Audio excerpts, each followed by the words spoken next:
Algorithm එකක් ලියන්නේ කොහොමද? ඇත්තටම අද කාලේ වෙබ් ඇප්ලිකේෂන් එකක්, මොබයිල් ඇප්ලිකේෂන් එකක් හරි මොකක් හෝ සිස්ටම් එකක් ලියනවා නම් මේ ඇල්ගොරිතම් එකක් ලියන විදිය දැනගැනීම හරි වැදගත්. සරලවම ඇල්ගොරිතම් එකක් කියන්නේ set of steps to accomplish a certain task. හැබැයි ඒකේ logical interactions ඊට පස්සේ decision making වගේ දේවල් ගොඩක් තියෙනවා. ඉතින් ඉස්සර ඇල්ගොරිතම්ස් ලිව්වේ අපි දන්න විදිහට procedural එහෙම නැත්නම් structured programming විදිහට rule based algorithms. ඒ කියන්නේ අපි නීති සමුදායක් පනවලා ඒ නීති සමුදාය ඇතුලෙන් ඉන්පුට් එකක් දීලා ඒ නීති සමුදාය අස්සෙන් ගියාම අවුට්පුට් එකක් හම්බ වෙනවා. නමුත් අද වෙනකොට ඇල්ගොරිතම් මෙතනින් චුට්ටක් ඉස්සරහට ඇවිල්ලා මේ AI based machine learning models එක්ක යන තැනකට ඇවිල්ලා තියෙනවා. එතෙන්දී නිකම්ම ඉන්පුට් එකක් දාලා rules හරහා යන්නේ නැහැ. rules change වෙනවා, rules learn කරනවා, rules improve වෙනවා. වඩා හොඳ improved output එකක් එනවා. ඉතින් ඕක තමයි අද කාලේ ඇල්ගොරිතම් වල විකාශනය. ඉතින් ඔය ඇල්ගොරිතම් සරලවම දකින්න ලැබෙන තැන තමයි YouTube එකේ video suggestions. එතකොට ඕගොල්ලෝ නිතරම බලන වීඩියෝ වගේ තව වීඩියෝස් ඔයගොල්ලන්ට YouTube එකෙන් ගේනවනේ.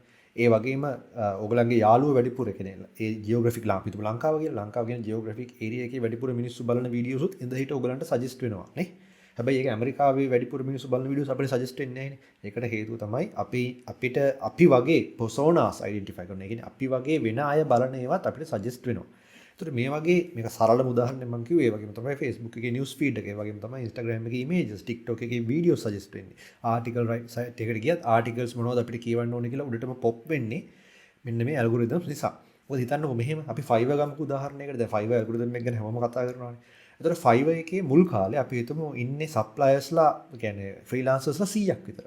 suppliersලා freelancersලා 100ක් විතර ඉන්න අවස්ථාවක categories පහක විතර ඒගොල්ලෝ විවිධ categories පහක වැඩ කරනවා නම් එකකට වැටෙන්නේ 20 දෙනෙක් විතර. හරි අපි කියමු කැටගරි 10ක් කරමු එක කැටගරි වලට ඉන්නේ 10 දෙනෙක් විතර. ඒක සරලව බෙදුවා.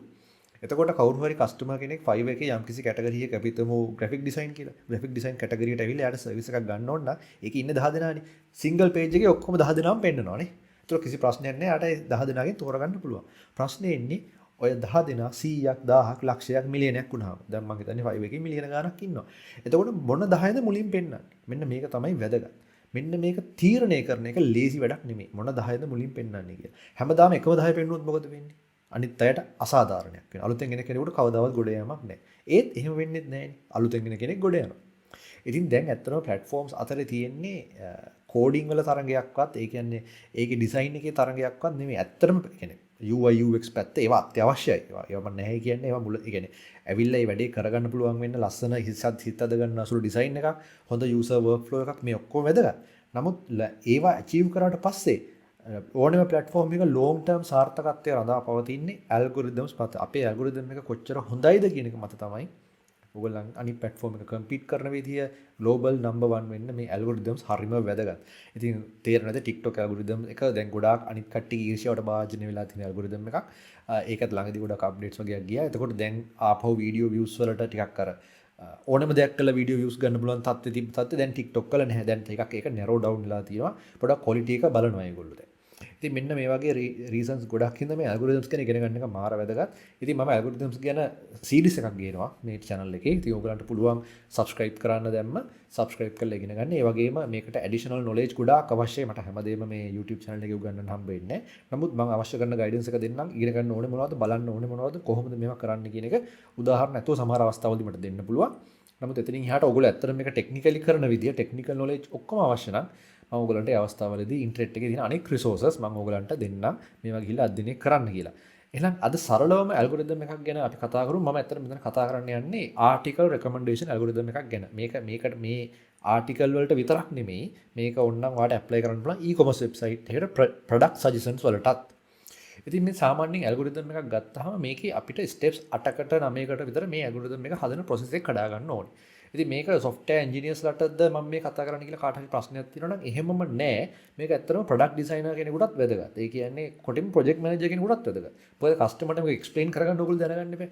ඊට අමතරව software engineer කෙනෙකුටත් system architect කෙනෙකුටත් UI UX designer කෙනෙකුටත් මේ knowledge එක වැදගත්. කොහොමද මේ algorithm එකක් හැදෙන්නේ කියන එක. ඉතින් සරලවම ඇල්ගොරිතම් එකේ අරමුණ අපි තීරණය කරන එක තමයි step 1. ඒතකොට අරමුණ මොකද්ද? මෙතෙන්දී අපි ආටිකල් පැත්තෙන් කතා කරමුකෝ. ආටිකල් රෙකමෙන්ඩේෂන්. ආටිකල් 1000 ගණක් තියෙන සයිට් එකක මොකක් හරි විවිධ ටෙක්නිකල් සබ්ජෙක්ට් සම්බන්ධයෙන් ආටිකල් 1000 ගණක් තියෙනවා. කවුරු හරි සර්ච් කරාම එයාට වඩාත්ම රෙලෙවන්ට් එයා කියවයි කියලා වැඩිපුරම බලාපොරොත්තු වෙන ආටිකල් එක එයාට ඉස්සරහින්ම පෙන්වන්න. සයිට් එකේ මුල් පේජ් එකේ කැටගරි වල උඩින්ම පෙන්වන විදිය තීරණය කරන්නේ කොහොමද කියන එක තමයි අපි මේකෙදි සාකච්ඡා කරන්නේ. මේක මෙහෙම්ම දාලා e-commerce එකකට සයිට් එකට ගියාම තමන් එයා ගණී කියලා හිතන ප්‍රොඩක්ට්ස් ටික මුලින් පෙන්නුවොත් තමයි අපිට සේල් එකක් ගන්න පුළුවන්. එහෙම නැත්නම් එයාට අනවශ්‍ය ප්‍රොඩක්ට්ස් ගොඩාක් පෙන්නලා සර්ච් එකෙත් එයාට අවශ්‍ය ප්‍රොඩක්ට් එක තියෙන 10 වෙනි පේජ් එක ගැන කවදාවත් එක සර්ච් කරලා ගන්නෙ නැහැ. ඒකින්ද ඒක උඩටම එන්න ඕනේ. කීවර්ඩ් එක ගැහුවට විතරක් මදි. මොකද මේක සජෙෂන් නේ. ඒතකොට කීවර්ඩ් එක ගහලා සර්ච් කරන එක එයා කෙලින්ම කලින් දැනගෙන ඉන්නේ. එහෙම නෙමෙයි. සාමාන්‍ය සුපර් මාකට් එකට ගියාම අපි එක බඩුවක් ගන්න ගියාම තව දෙක තුනක් දාගෙන යනවනේ මේ කාට් එකට. ඒකට හේතුව තමයි ඒවා සජෙස්ට් වෙනවා අපිට නේ. සජෙස්ට් වෙනවා. ඉතින් මේ සජෙස්ට් වෙන එක කොහොමද ඔන්ලයින් කරන්නේ? අපි එකක් ගන්න ගියා අපි දෙක තුනක් අරන් ඉන්නේ කොහොමද?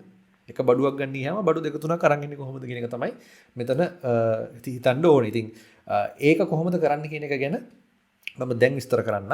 ඒතර මූලික වශයෙන් අරමුණ මොකද්ද? මෙතෙන්දී අපි ආටිකල් හරි ප්‍රොඩක්ට් හරි සයිට් එකක් ගමු. අපිට අවශ්‍යයි එයාව වැඩි දුර අපේ වෙබ් අඩවියේ හරිනම් අපේ වෙබ් ප්‍රොපර්ටි එකේ රඳවා ගන්න. එහෙම නැත්නම් අපිට වැඩිපුර සේල්ස් ගන්න එයා කැමති කන්ටෙන්ට් එක මුලින් පෙන්වන එක තමයි වැදගත්. හරි. එතකොට ඒක ඔළුවේ තියාගන්න ඒක තමයි අරමුණ. හරි. ඊළඟට වැදගත්ම දේ තමයි අපි data collect කරන්න ඕනේ. මේ අරමුණට යන්න අපි එයාගේ මොන dataද collect කරන්න කියන එක අපි තීරණය කරන්න ඕනේ. ඉතින් අපි හිතමු අපි articles එයාට suggest කරනවා නම් අපි ඕගොල්ලෝ දන්නේ ඉස්සර තිබ්බා flip කියලා මේ app එකක්. මම හිතන්නේ තාම තියෙනවා ඒක. මෙහෙම අර flip කරාම ඔයාලට page by page ඔයාලට කියවන්න පුළුවන් articles. ඉතින් ඒකට ගොඩක් මේ algorithms පාවිච්චි කරා. ඉතින් එතකොට ඒ වගේ එකක් ගත්තත් එහෙම නැත්නම් Amazon eBay වගේ site එකක් ගත්තත් කොහොමද මේ මුලින්ම අපිට එන products පෙන්වන්නේ කියන එක වැදගත්. ඒකට අවශ්‍ය data points ටික ගැන මම අදහසක් දෙන්නම්. සාමාන්‍යයෙන් අපිට තීරණය කරන්න පුළුවන් ඒගොල්ලෝ යම් කිසි කෙනෙක් site එකට මුලින්ම ඇවිල්ලා profile එකක් ඔයා register වෙනවනේ. register වෙලා එතකොට ඔයාට profile එකක් හැදෙනවා. ඔයා පළවෙනියටම බලන product එක මොකක්ද කියලා ඒක track වෙනවා. ඔයා search කරන products මොනවද කියලා අපි data collect කරනවා. ඔයා වැඩිපුරම බලන් ඉන්න category එක මොකක්ද කියන එක අපි data collect කරනවා. ඔයා scroll කරලා මොන product එක ගාවද නැවතුනේ කියන එක අපි data collect කරනවා. ඊට පස්සේ ඔයා වැඩිපුර වෙලාවක් රැඳිච්ච page එක මොකක්ද කියන එක අපි data collect කරනවා. ඔයා ආවේ කොහෙන්ද? ඔයාගේ browser එක මොකක්ද? ඔයාගේ location එක මොකක්ද? ඒ සියලුම දේ අපි track කරනවා. ඊට පස්සේ අපි බලනවා ඔයා ප්‍රොඩක්ට් එකට ක්ලික් කරලා ඒක add to cart button එකට ගිහිල්ලා ක්ලික් කරාද නැද්ද කියන bounce over එකට අපිට event එකක් ලියන්න පුළුවන් JavaScript වලින්. ඒක data point එකක් විදිහට අපි add කරගන්නවා. ඔයා ඒකට ක්ලික් කරාද නැද්ද කියන එක අපි බලනවා. ක්ලික් කරන්නේ මොන වගේ වටද කියලා බලනවා. දවසේ කොයි වෙලාවටද කියලා බලනවා. ඊට පස්සේ ඔයාට දැන් හිතන්නකෝ ඔයා ඉන්න ප්‍රදේශයෙන් වෙනත් කවුරු හරි අපි location එක track කරලා තියෙන්නේ. ඒතර ඔයා ඉන්න ප්‍රදේශයෙන් තවත් කවුරු හරි ඇවිල්ලා එයත් බලන්නේ ඔයාට similar products ද කියන එක වගේ දේවල් අපි track කරන්න ඕනේ. ඉතින් මේ හැම දෙයක්ම data track කරනවා. දැන් හිතා ගන්නකො මේකේ generate වෙන data ප්‍රමාණය පුදුම data තොගයක් generate වෙනවා. දැන් e-learning එකේත් අපි මේ වගේ data collection එකක් කරනවා. අපි ඕගොල්ලෝ site එකේ search කරන එක track කරනවා. ඒ කියන්නේ site එකට ඇවිල්ලා ඕගොල්ලෝ මොකක් හරි course එකක් type කරලා enter කරාම ඒ search එක අපිට එනවා search query එකක් විදිහට. ඒතර අපි බලනවා ඕගොල්ලෝ ගොඩක් type කරලා තියෙන්නේ. දැන් හිතමු ගොඩක් කට්ටිය ඇවිල්ලා එකම type එකේ course එකක් නම් search කරලා තියෙන්නේ. අපි ඒ වගේ course එකක් ලබා දෙන්න වැඩි දුර අපි කැමැත්තක් දක්වනවා. මොකද අපි දන්නවා ඒකට මිනිස්සු search කරනවා කියලා. ඒක ඉතාම සරල අවස්ථාවක්. තාම අපි මම මෙහෙම කිව්වට ඒවා research level එකේ තියෙන අපිත් තාම ඒවා හදන ගමන්. ඉතින් මේ collect වෙච්ච data ඊට පස්සේ අපි pre process කරන්න ඕනේ. මොකද මේ data ගොඩක් වෙලාවට වැරදි data එන්න පුළුවන්. ඒතකොට data cleaning කියලා process එකක් තියෙනවා. ඒ cleaning process එක මම මෙතන ගැඹුරට විස්තර කරන්න යන්නේ නැහැ. ඒක process එකක් තියෙන බව දැනගන්න ඔයගලන්ට පුළුවන් මේක Google search කරන්න, කාගෙන් හරි අහන්න, ChatGPT එකෙන් අහන්න කැමති විදිහක්. මොකක්ද මේ data cleaning processes මොනවද කියලා. එතකොට මේ විදිහට අර අපි එකතු කරගත්ත raw data ටික cleaning process එකක් හරහා යවලා අපිට අවශ්‍ය කරන accuracy වැඩි data set එකක් අපි හදා ගන්න ඕනේ. ඉතින් මෙහෙම data set එකක් හදාගත්තට පස්සේ ඔයගලන්ට ඉතුරු වෙන වැඩේ තමයි algorithm එකක් decide කරගන්න ඕනේ මොකද්ද මේකට use කරන්නේ කියලා. ඒකට ඔයගොල්ලන් කරන දේ අනුව, ඒ කියන්නේ ඔයගොල්ලන්ගේ අරමුණ අනුව විවිධ algorithms භාවිතා කරන්න පුළුවන්. විවිධ algorithms දැනටමත් AI researchersලා විසින් සමාවෙන්න AI researchersලා විසින් ලෝකෙට හඳුන්වා දීලා තියෙනවා. ඉතින් එකක් මම කතා කරන්නම් අද. තව ඉස්සරහට අනිත් වැඩසටහන් වලදී අනිත් ඒවා කතා කරන්න. කිව්වා වගේ subscribe කරන්න. ඉතින් collaborative filtering කියන algorithm එක මම තෝරගන්න. දැන් collaborative filtering කියලා ගත්තාම අපි site එකට website එකට කියලා ගමු. website එකට එනවා usersලා. ඒගොල්ලෝ ඇවිල්ලා අපේ site එක ඇතුලේ හැසිරෙනවා. මම ඉස්සෙල්ලා කිව්වා වගේ ඒගොල්ලෝ යම් කිසි articles දැන් A කියන user ගමුකෝ. දැන් මම සංජය. හරි. සංජය එනවා site එකට. එයා ඇවිල්ලා විවිධ articles එයා browse කරනවා. ඒතකොට මම සාමාන්‍යයෙන් science, technology, IT පැත්තේ articles තමයි කියවන්නේ. ඒවා තමයි search කරන්නේ. එතකොට මම සමහර articles කියවනවා සම්පූර්ණයෙන්. එතකොට ඒක track කරලා මම කොච්චර වෙලාවක article එක කියවද, කොච්චර ප්‍රමාණයට කියවද, ඒක share කරාද, ඒක bookmark කරාද වගේ දේවල්. ඊට පස්සේ තව user කෙනෙක් එනවා. එයා කියනවා නුවන්. එයාගේ නම නුවන්. නුවන් එනවා. නුවන් ඇවිල්ලා එයා IT පැත්ත බලනවා. නමුත් මං කරපු අනිත් දේවල් කරන්නේ නැහැ. ඒ කියන්නේ මම කරපු ටෙක් සබ්ජෙක්ට් සයන්ස් පැත්ත බලන්නේ IT ආටිකල්ස් ටික බලලා ඊට පස්සේ එන්ටර්ටේන්මන්ට් පැත්තේ ආටිකල්ස් ටිකක් බලනවා. එතකොට තව කෙනෙක් එනවා අපි හිතමු සුරංග කියලා. එතකොට සුරංග ඇවිල්ලා මම කරපු පාත් එකේම යනවා. එයා නුවන්ට වඩා මම කරපු පාත් එකේ ළඟ. ඒ කියන්නේ එයා IT බලනවා, ටෙක්නොලොජි ආටිකල්ස් බලනවා. එතකොට ඇල්ගොරිතම් එකෙන් ඩිසයිඩ් කරන්න පුළුවන් මේ කොලැබොරේටිව් ඇල්ගොරිතම් එකට ඩිසයිඩ් කරන්න පුළුවන් නුවන්ට වඩා සුරංග සංජය සමානයි. ඒක නිසා සුරංගයි සංජයයි අතර තියෙන බැඳීම ඒ සංජය බලන ආටිකල්ස් සුරංග බලන්න ඉඩ තියෙනවා නුවන්ට වැඩිය කියන එක ඇල්ගොරිතම් එකට තේරුම් ගන්නවා. එතකොට මොකද කරන්නේ? අර එයා සුරංග දැනට නොබලපු කැලල තියෙනවානේ. එයා මගේ දෙකක් බලලා තියෙන එකක් මම සයන්ස් ටෙක්නොලොජි IT. එතකොට එයා බලලා තිනවා IT and tech. එයා සයන්ස් කැලල තාම බලලා නැහැ. එතකොට සජෙස්ට් කරනවා මේ සංජයට ළඟ එක්කෙනෙක් නේ වගේ එක්කෙනෙක් වෙන්න තියෙන. එයාට සජෙස්ට් කරනවා සයන්ස් ආටිකල්ස්. එතකොට most of the time chances are that he will go for that. හරි. එතකොට සුරංගට chance එකක් තියෙනවා අරක ඇත්තටම ක්ලික් කරලා යන්න. මොකද after all අපි මිනිස්සු විදිහට එකිනෙකා ගොඩක් වෙනස් නැහැ. හරි අපි කැටගරිස් කීපයයි තියෙන්නේ. අපි මිනිස්යන්ගේ කැටගරි එක වෙනම රිසර්ච් එකක් තියෙනවා ඉස්සරහට කියන්න. මිනිස්සු කැටගරයිස් කරලා දෙන විදිය. ඒ කැටගරිස් ඇතුලේ තමයි අපි ඉන්නේ. එතකොට මයර්ස් ඇන්ඩ් බ්‍රිග්ස් පර්සනැලිටි ස්ටඩි කරනවා 16ක් තියෙනවා. යනමුත් ඊටත් වඩා ඔක ගැඹුරට ගිය ස්ටඩීස් තියෙනවා. ඉතින් ඔන්න ඔයක ඇතුලේ තමයි අපි කරකෙන්නේ. එතකොට එක වගේ අයට එක වගේ ආටිකල්ස් පෙන්නන ඇල්ගොරිතම් එකක් තමයි මේ කොලැබොරේටිව් ෆිල්ටරින්. ඔක තව ටිකක් ගැඹුරට ගියොත් ඔය කොලැබොරේටිව් ෆිල්ටරින් එකේදී අපි පේනවා user based collaborative filtering කියලා. ඒ කියන්නේ මම දැන් explain කරේ ඒක. user system එක ඇතුලේ යන behavior එක track කරලා එයාට ළඟින් යන. A කියන user B සමාන නම් A B අතර තියෙන බැඳීම මුල් හරිය සමාන නම් අවසාන හරියත් එහෙම වෙන්න ඇති කියලා assume කරලා A ගේ content B ට suggest කරන්න පුළුවන්. එහෙම නැත්නම් A B C ගත්තොත් C user අනිත් දෙන්නට වඩා වෙනස් නම් C user සමාන නම් D user ට ඒ දෙන්නට එකතු කරලා යන්න දෙන්න පුළුවන්. ඔය මොකටවත් ගැලපෙන්නේ නැති අලුත්ම යූසර් කෙනෙක් අහම අපේ මුලින්ම අහනවා නේද? ඔයා කැමති ඒරියාස් මොනවද කියලා. හොඳට කල්පනා කරලා බලන්න. ඔයාලා ටික් කරන් එනවානේ කැටගරිස්. ඒතර අලුත්ම කෙනෙක් අහම එහෙම තමයි කරන්නේ. හරි. එතකොට ඒක තමයි යූසර් බේස්. තව එකක් තියෙනවා item based collaborative filtering කියලා. item based collaborative filtering කියලා කියන්නේ ඔයගොල්ලෝ දැකලා තියෙන e-commerce sites වලට ගියාම ඔයා මොකක් හරි දෙයක් කාලයකට කලින් purchase කරා නම් ඔයා log වුණාට පස්සේ එයා දෙනවා අපිට users who also brought this item also bought this item කියලා these items කියලා items list එකක් දෙනවා. ඒ කියන්නේ මේ product එක ඔයා ගත්ත product එකම ගත්ත වෙනත් usersලා ගත්ත අනික් products ටික යටින් display වෙනවා. එතකොට අපි හිතමු ඔයා කැමරාවක් ගත්තා කියලා. එහෙනම් යටින් අනිවාර්යෙන් කැමරාවට දාලා accessories ටිකක් display වෙන්න ඕනේ පොතේ හැටියට. ඉතින් ඒක තමයි අපි මේ model එකෙන් expect කරන දේ. එතකොට algorithm එක කොහොමද මේක තීරණය කරන්නේ? එයා item එකක් තමයි monitor කරන්නේ. user වැඩි කියන්නේ user behavior එක monitor කරනවට අමතරව එයා item එකක් ටිකක් වැඩිපුර monitor කරනවා. ඒ item එක ගැන interest මොන usersලාද කියලා බලනවා. ඒ item එක ගැන interest usersලාට behaviors සමාන behaviors තියෙන අනෙක් usersලා. එහෙම නැත්නම් ඒ item එකට related තව items තියෙනවා නම් ඒ items බලන user කෙනෙකුට මේ item එක suggest කරනවා. තේරුණාද? දැන් හිතන්නකෝ කැමරාවක් බලන් හිටියා කියලා. කැමරාවට අදාළයිනේ lens එක. ඒක අපි කලින් ඉඳන්ම දන්නවනේ ඕනෙම කෙනෙක් දන්නවනේ කැමරාවට අනිවාර්යෙන් lens එකක් ඕනේ කියලා. එතකොට lens එක අපි ඒ කියන්නේ එයා one by one product බලන්නේ. එතකොට මේ කැමරාව කියන product එකට ආවට පස්සේ user ට අපි suggest කරනවා කැමරාවට related lens එක වෙනම. එතකොට ඕක e-commerce algorithms වල AI වෙන්න කලින් සරලවම කරපු විදිහ තමයි අපි same category එකේ products ටික යටින් list කරා you might also be interested in these කියලා අපි උකට කිව්වා upsell and cross sell කියලා නේ. මතක ඇති ඔයගලන්ට e-commerce වල වචන තියෙනවා upsell and cross sell. එතකොට අපි මේ same category products ටික පෙන්නන එක තමයි lazy වැඩි. හරි. එතකොට ඒක තමයි සරලවම එක AI අරම මුකුත් තෝරන්නේ අපිට decide කරන්න පුළුවන් same category එකේ products ටික පෙන්නමු කියලා. ඕකේ දියුණු අවස්ථාවක් තමයි ඔය item based filtering ඔය behavior එකත් එක්ක track කරපු data එකත් එක්ක ආවේ. හරි. දැන් අපිට algorithm එකකුත් අපි ඔන්න decide කරගත්තා. තව algorithm වර්ග තියෙනවා මම ඉස්සරහ videos වල ගෙනෙන්න. එතකොට algorithm එකකුත් දැන් decide. දැන් අපිට data ටිකක් තියෙනවා algorithm එකක් තියෙනවා. දැන් මේ data එකයි algorithm එකයි link කරන්න ඕනේ. train කරන්න ඕනේ නේ. මොකද අපි දැන් මේක වැඩ කරවන්න එපා application එක ඇතුලේ. data ටික වෙනව තිබ්බා algorithm එක වෙනව තිබ්බා කියලා වැඩක් නැහැ නේ. අපි algorithm එක අපේ system එකට link කරගෙන අර data ප්‍රමාණයකට දීලා algorithm එකේ data වලට train කරවලා අලුතෙන් එන user ට හොඳ suggestions දෙන්න පටන් ගන්න ඕනේ. ඒතර කොහොමද මේ algorithm එකයි data ටිකයි suggestions දෙන්න link කරවන්නේ? ඒකට තියෙනවා සාමාන්‍යයෙන් අපි ප්‍රධාන වශයෙන් පාවිච්චි කරනවා TensorFlow engine එක Google එකේ. ඒතකොට TensorFlow හරහා අපිට පුළුවන් මේ machine learning හරහා මේක එකතු කරලා මේක link කරවලා කරන්න. ඒතකොට TensorFlow වලින් මේක කරන විදිහ මට දීර්ඝව විස්තර කරන්න පුළුවන්. නමුත් මම මේ වීඩියෝ එක කරන්න යන්නේ නැහැ. දැනටමත් ඕගොල්ලන්ට සෑහෙන දේවල් කතා කරා.